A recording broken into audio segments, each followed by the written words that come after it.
Ramai pastinya tertanya-tanya tentang pemain sayap yang asyik disebut kebelakangan ini, iaitu Karim Adeyemi, pemain Borussia Dortmund. Rumor terbaru kononnya United sedang berunding untuk mendapatkan pemain tersebut. Tapi saya menghormati semua sumber lain. Info yang saya baca daripada sumber yang saya selalu ikuti mengatakan bahawa United tidak sedang berunding dengan Borussia Dortmund untuk mendapatkan Karim Adeyemi.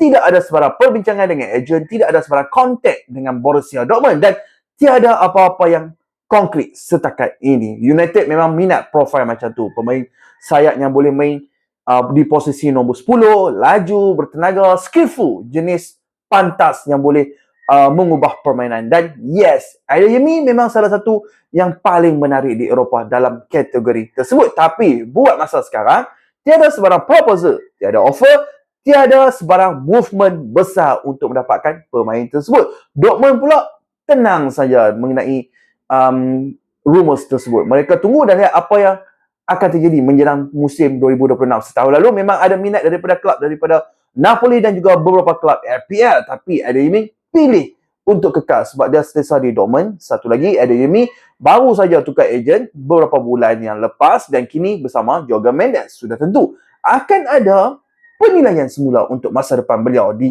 Borussia Dortmund. Tapi sekali lagi, United tiada rundingan konkret setakat ini untuk mendapatkan Karim Adeyemi di Borussia Dortmund sekarang.